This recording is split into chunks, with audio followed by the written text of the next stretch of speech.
हिंदुस्तान और पाकिस्तान जो कभी एक ही देश हुआ करते थे। दोस्तों, दोनों ने अंग्रेजों को भारत से भगाने में एक साथ लड़ाई लड़ी, पर आपसी फूट की वजह से दोनों के रास्ते अलग अलग हो गए। आज भारत एक उन्नत देश बन चुका है और जल्द ही शायद आने वाले दिनों में ये विकसित देशों में शामिल हो जाएगा।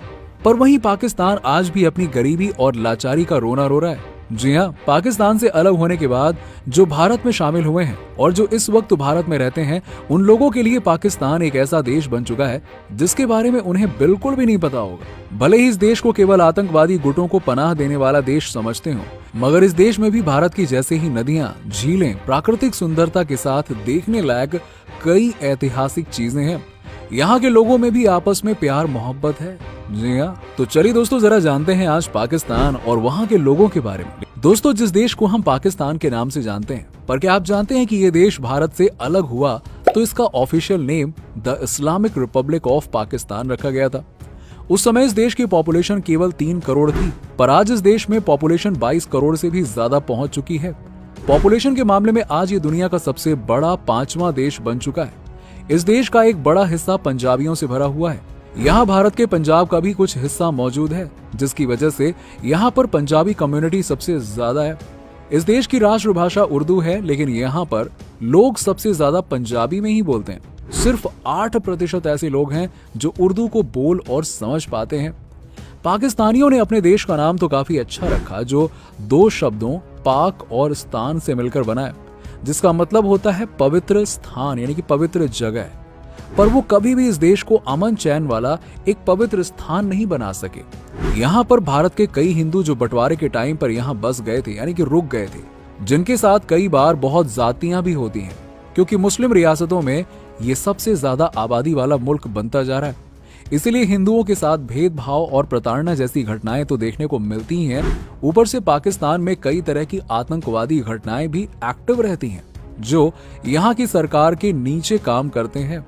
सरकार ने इन्हें एक तरह से पनाह दे रखी है, इनकी सुरक्षा कर रखी है और इन्हें अपने नीचे पाल रखा है, और अपने इलीगल कामों को करवाने के लिए सरकार इन्हीं से मदद लेती है।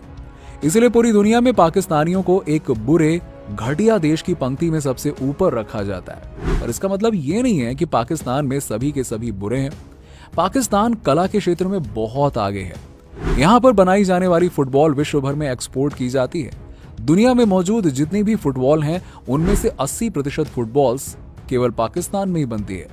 पाकिस्तान सबसे बड़ा फुटबॉल एक्सपोर्टर है।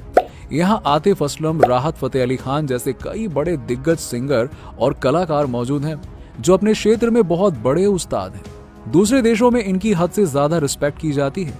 कई बार इन कलाकारों ने बॉलीवुड में भी कई सारे गाने गाए हैं और अपनी कला का जौहर दूसरे देशों में भी दिखाया है। जी हाँ, और पाकिस्तान में दुनिया की सबसे पुरानी माइन केवरा सॉल्ट माइन मौजूद है, जहां लोग आज भी काम करते हैं और कई बार लोग इसे देखने के लिए भी यहाँ पर आते हैं।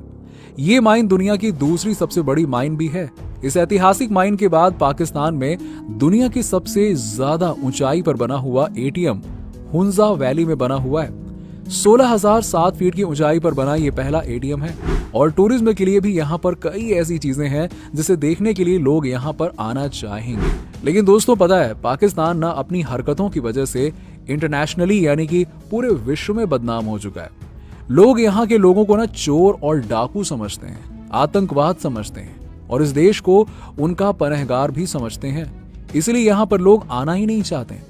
यहाँ पर दुनिया का सबसे सुंदर मस्जिद शाह फैजल मस्जिद इतना खूबसूरत है कि शायद लोग इसे देखने के लिए बार बार आए, पर पाकिस्तान की हरकतों की वजह से यहाँ कोई आना ही नहीं चाहता। यहाँ की सरकार भी पाकिस्तान की उन्नति के लिए कुछ भी नहीं करती है। किसी देश की उन्नति के लिए उस देश के नागरिकों का शिक्षित होना बहुत ज्यादा जरूरी है, पर यहाँ तो अगर कोई नागरिक अपनी पढ़ाई पर 2 लाख से ज्यादा खर्च करे तो सरकार तो उससे उल्टा 5% का टैक्स लगा के पैसा वसूल कर लेती है। इतना ही नहीं, इतना सब कुछ जानने के बाद अगर आप पाकिस्तान की सैर करना चाहते हैं तो आपको यहाँ के वीजा और बाकी के फॉर्मेलिटीज के लिए 35,000 रुपए खर्च करने पड़ सकते हैं। सोचिए, पाकिस्तान की ये जर्नी दोस्तों वैसे आपको कैसी लगी? क्या कभी आप पाकिस्तान घूमने के लिए भी जाना चाहेंगे?